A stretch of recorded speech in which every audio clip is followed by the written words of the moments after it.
In this video, I'm going to show you how you can present a variety of products from your brand in one single image without even printing anything in advance. And we're going to do this using 3D.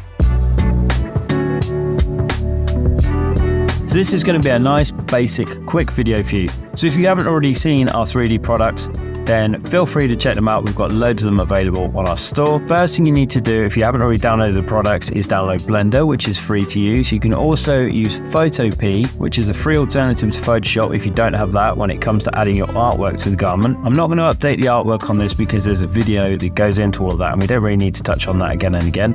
So I'm just going to open this file up. So you'll see straight away we've got this ready to go. And I'm going to change it to this shading mode. So I'm going to go with this top camera mode, and the reason why is because it captures everything that I want. What I'm going to do is I'm also going to change the width of this as well, so that we're going to make it a lot wider. So as standard, we've got some easing and panning going on. And we don't really want that because that's going to crop in and we don't need that for now. You could have that if you wanted, but I want to zoom right out so I've got a full view of everything within that scene. So I'm going to go over to these yellow diamonds here, right click, and then delete keyframes. And then same again. And if you are doing anything like this, just save it down as a new file because then you don't want to override your existing master file. So because that's cropped out like that, what I want to do is move the camera back. So I'm going to zoom out a bit. I'm going to grab that green axis, I'm going to pull that right back. So let's have a little check now. We want to go a little bit further, so just going to push that back a bit more. And that's perfect. So now what we can do is we can move the timeline along to get a rotation of the garment to where we want. So for example, if you wanted the back shot, you could do it like that, around 120. But let's go with the front at a slight angle so they're kind of overlapping each other a little bit. What we also want to do now is go and switch a couple of things off. So we're going to close these down so we've got a bit more of a view of what's going on.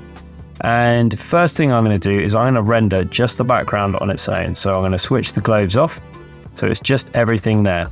I'm going to go to render and then render image.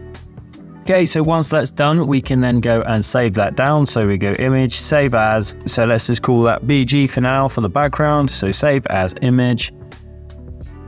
And we've got the background done, ready to go on our desktop, ready and waiting. What we can do as well with that is we could actually switch off the background too. So if you just wanted the rail, you could have, you could go for this drop down menu and you can turn off the background here.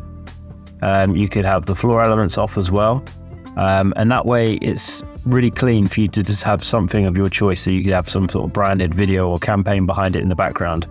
So that's just another alternative. So now what we're going to do is we're going to tick this little selection here so we can switch everything off on that side. And then we're going to switch the clothes back on. I'm going to zoom into this garment as well so I can see a bit more of what's going on. So I'm going to render the first one with the garment being black. So let's go to render image. And you'll see now that because we're doing this on a transparent background, it's not having to do the background all over again. So that's going to render really fast. So already that's done. So we're going to go and save that down and let's save this one as black. So just going to change this to black. And this time we're going to change the color. So let's go with something like this. Let's go for that sort of blue. What I'm going to do is I'm going to get the hex code here. And then I'm going to go to the color. And make sure that everything that I'm doing is exactly the same color.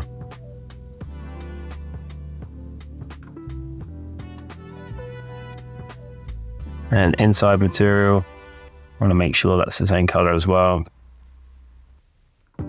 Okay, so that one's ready to go. So we can bounce that down. So if we go to render, render image, same thing again. Okay, this time we're going to call this one blue. Close that down and then same process again, but let's go to the opposite side of the color wheel for this one. So this one we could do like a cream color. Okay, we're going to render that one as well. And then for the final one, that's a good color, that'll do. Okay, and then I'm going to go and open up the background in Photoshop. Like I said, you can use Photopea if you don't have Photoshop, but we're going to open this up. Then we're going to go and get our design And we're going to go and drop each of these on. So we're just going to double click, drop them all in place. Then what we're going to do is we're going to get one and move it over here. Then we're going to get the furthest one, we'll move that over there. Select them all, go to our alignment tools up here, and then align them evenly, and there you go. So I hope this little quick tutorial was useful for you. Don't forget to tag Studio Innate in whatever you create. We always love to see what you guys have made. If you have any more questions, feel free to put them down in the comments and we'll do our best to help you, or drop us a DM on Instagram, whatever works best for you. And don't forget to click like and subscribe to see more content like this. Thanks a lot.